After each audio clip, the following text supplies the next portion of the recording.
काशीपुर नाम का एक सुंदर गांव एक छोटी सी नदी के किनारे था। वहां पर समीर नाम का एक लड़का अपनी माँ राधा के साथ रहता था।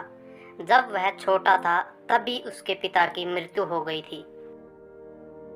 आजा बेटा, नाश्ता कर ले, फिर स्कूल में भी जाना है। ऐसे नहीं माँ, मैं ऐसे रोटी नहीं खाऊंगा।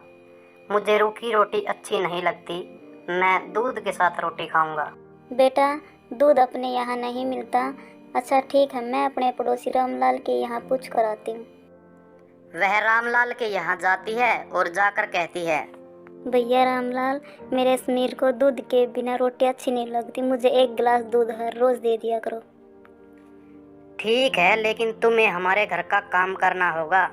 मुन्ने की माँ बीमार रहती है और हमें घर पर बाई की ज़रूरत है। उसके बदले में तुम्हें दूध भी मिल जाएगा और कुछ पैसे भी मैं तुम्हें दे दिया करूँगा। समीर की माँ हर रोज़ रामलाल के घर काम करने आती और समीर को हर रोज़ स्कूल भेजती। एक दिन समीर जब स्कूल से घर लौट रहा था तो उसके हाथ में एक लिफाफा था। समीर ने लिफाफा घर पर आकर अपनी माँ को पकड़ा दिया और कहा, माँ, मैडम ने ये चिट्ठी आपके लिए भेजी है। जरा देखकर बताना इसमें क्या लिखा है। इसमें लिखा है कि आपका बेटा काफ़ी होशियार है। इस स्कूल के बाकी बच्चों की तुलना में इसका दिमाग बहुत तेज है और हमारे पास इसे पढ़ाने लायक शिक्षक नहीं है, इसलिए कल से आप इसे किसी दूसरे स्कूल में भेजें। यह बात सुनकर समीर को थोड़ा बुरा तो लगा, लेकिन उसका मन आत्मविश्वास से बढ़ गया। उसे लगा उसमें कुछ खास बात है। उसका मन और बच्चों से तेज है। उसके बाद समीर की माँ ने समीर का दाखिला एक अन्य स्कूल में करवा दिया। धीरे धीरे समय बीतने लगा। समीर मन लगाकर पढ़ाई करने लगा। कुछ समय बीत जाने के बाद समीर बड़ा होता है और उसकी जॉब एक अच्छी कंपनी में लग जाती है और वो एक बड़ा अफसर बनता है। समीर की माँ अब बूढ़ी हो चुकी है। समीर माला नाम की लड़की से शादी कर लेता है और समीर की माँ, माला और समीर तीनों अब शहर में आकर रहने लग जाते हैं।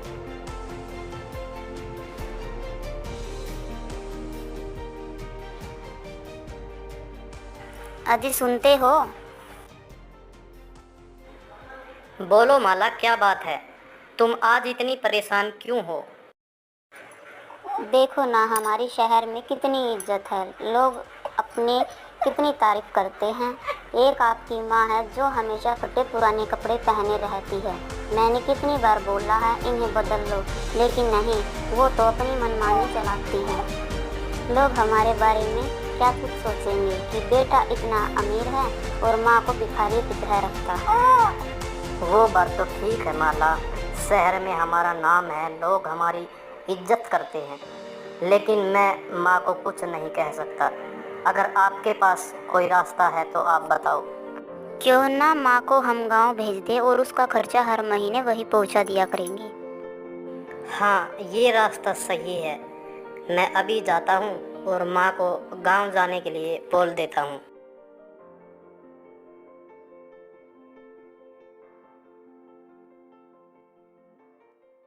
आओ बेटा समीर। माँ, आपसे एक बात कहनी थी, अगर आपको बुरा ना लगे। बोलो बेटा, क्या बात है? क्यों ना आप गांव चले जाओ। आपका यहाँ पर मन भी नहीं लगता और अपने पड़ोसी भी आपको बहुत याद करते हैं। मैं आपका खर्चा हर महीने आपको पहुँचा दिया करूँगा। बेटा, जब तक मेरे हाथ पैर काम करते हैं तब तक मुझे किसी सहारे की ज़रूरत नहीं। मैं कल ही गांव चली जाऊंगी। जैसे ही अगला दिन निकलता है, राधा वापस अपने गांव काशीपुर में आ जाती है। कुछ समय बीत जाने के बाद एक दिन समीर अचानक से बीमार पड़ जाता है। वह डॉक्टर के पास अपना चेकअप करवाने जाता है। डॉक्टर चेकअप करने के बाद उसकी किडनी खराब बता देता है। समीर मदद के लिए अपने सभी रिश्तेदारों और अपने पड़ोसियों से बात करता है, लेकिन कोई भी उसकी मदद करने के लिए तैयार नहीं होता। उसके बाद समीर का एक पड़ोसी समीर के घर जाता है और राधा को समीर के बारे में सारी बात बता देता है। समीर की माँ उसी समय शहर जाती है और अपनी किडनी जाकर डॉक्टर को दे देती है और कहती है, डॉक्टर साहब, समीर को इसके बारे में कुछ मत बताना, क्योंकि अगर समीर को पता लगेगा तो मेरी किडनी लेने से इनकार। उसके बाद समीर का ऑपरेशन हो जाता है और वो ठीक होकर अपने घर आ जाता है। एक दिन जब समीर ऑफिस आया था तो उसके पास उसके एक पड़ोसी का फ़ोन आता है। वो उसको कहता है, हेलो बेटा समीर, तुम्हारी माँ का देहांत हो गया है।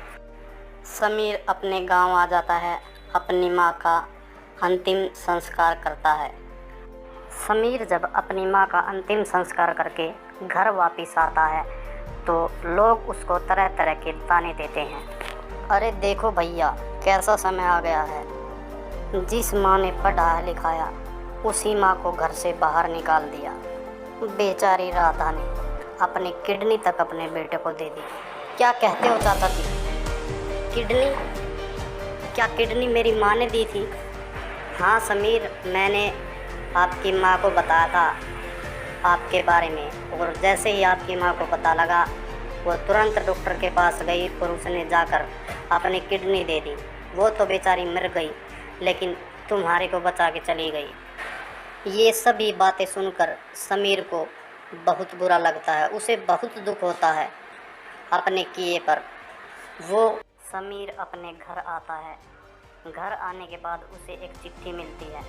ये वही चिट्ठी थी जो उसको स्कूल में मिली। वो चिट्ठी को खोलकर पढ़ता है। फिर ये राधा हमें ये बात कहते हुए बड़ा दुख हो रहा है कि आपका बेटा समीर पढ़ाई में बहुत कमज़ोर है। ये बड़ा तो हो गया है, लेकिन इसका दिमाग अभी भी बच्चों जैसा है। कृपया करके इसका दाखिला किसी मंदबुद्धि स्कूल में करवाइएगा। धन्यवाद।